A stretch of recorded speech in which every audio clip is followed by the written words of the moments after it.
Welcome back. So what we're going to do today is we're going to find the angular frequency, the maximum angular frequency that we can rotate a cup with a fluid in it of height h, and total height of the cup is just big H. We're going to try and find the maximum angular frequency that we can rotate a cup at without spilling any fluid out of the cup.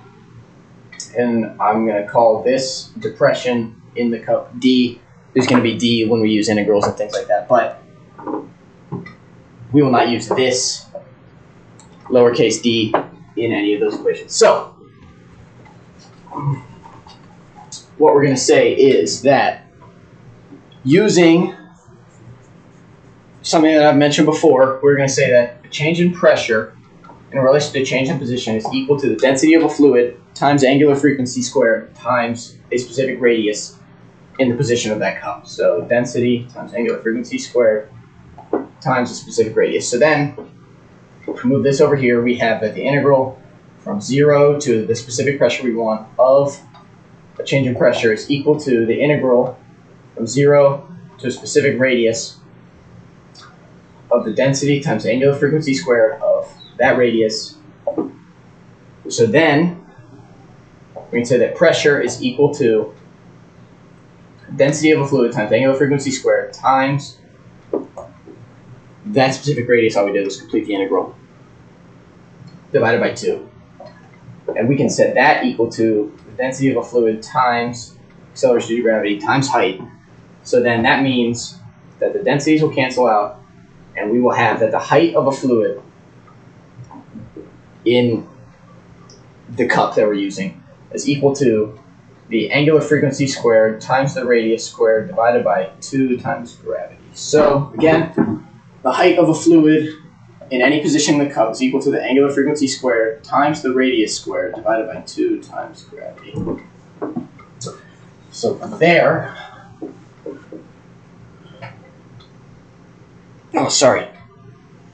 when we're in the cup,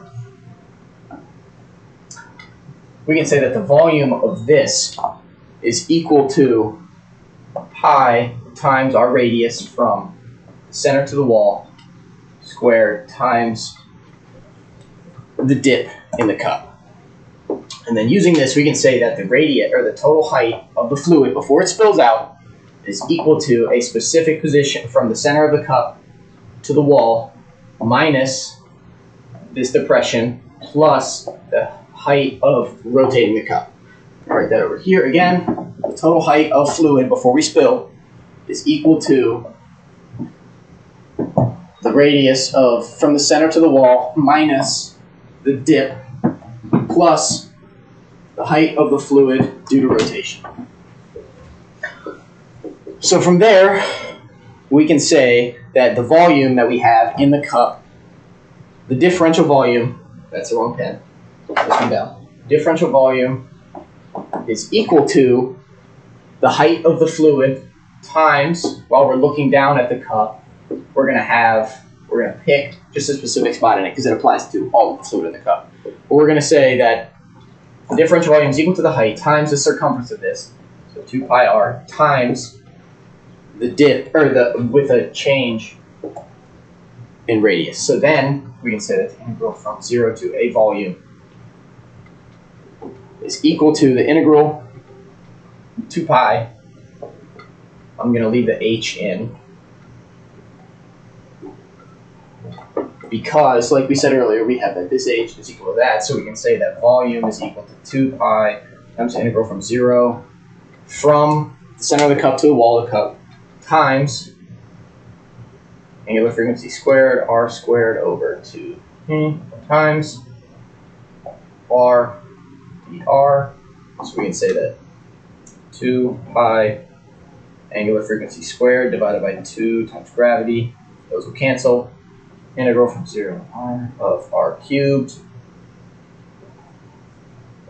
is equal to pi times acceleration or angular frequency squared times the radius from the center of the cup to the wall of the cup to the 4th power now squared divided by 4 times gravity. So that's what we can say our volume is equal to. So I'll write that over here in my blue pen. Sorry. We can say that the volume is equal to pi times a maximum angular frequency times the radius from the center to the wall of the cup to the fourth power divided by 4 times gravity. So erase all this. Move on to the next step. So using that, we're going to solve for the depression. And we wrote earlier that pi times the radius from the center of the cup to the wall squared times the depression is equal to the volume, which we now know is this. So we're going to say that the volume is equal to pi times angular frequency squared times big R to the fourth divided by 4g pi this here. So we can say that the depression is equal to angular frequency squared divided or times the radius from the center to the wall of the cup squared divided by 4 times gravity. So we'll write that over here. Depression is equal to angular frequency times the radius from the center to the wall of the cup squared divided by 4 times gravity. Now, using the equation we wrote earlier, we have that the total height of the cup is equal to big R, radius from the wall, center of the cup to the wall, minus the depression, which now we know is equal to the angular frequency squared times big R squared, which is the radius from the wall to the center of the cup, divided by 4 times gravity, plus the height of the fluid while rotating, which is angular frequency squared times I can't believe I wrote that like that earlier, divided by 2 times gravity. So now, we can solve this, and we can say that the height of the fluid minus the radius from the center to the wall is equal to the maximum or the angular frequency times R squared divided by 4 times gravity. So now we're going to solve for our maximum angular frequency. So we're going to say that 4g times the height of the fluid minus the radius divided by radius squared is equal to our angular frequency squared. So now all we have to do is solve for angular frequency. The maximum angular frequency that we have is equal to 2 times the square root of gravity times the maximum height of the fluid before we spill minus the radius from the middle to the wall of the cup divided by radius from the middle to the wall of the cup.